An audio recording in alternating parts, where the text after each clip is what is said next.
Acum, ca să clirui, să curăți tot ca mag, tragi în tine amintirea neamului tău, copiii, părinții, rudele, tot ai tu amintirea, ai nucleul, da? Ai amintirea neamului tău, îl tragi în tine înăuntru, da?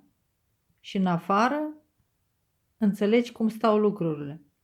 Și când se cliruie, se vindecă, proiectezi când ai nevoie, pe cine ai nevoie, pentru că ești mag. Am auzit ce ai zis. În lumea lor, fiecare se proiectează care, cum, oamenii, n-ai tu treaba lor.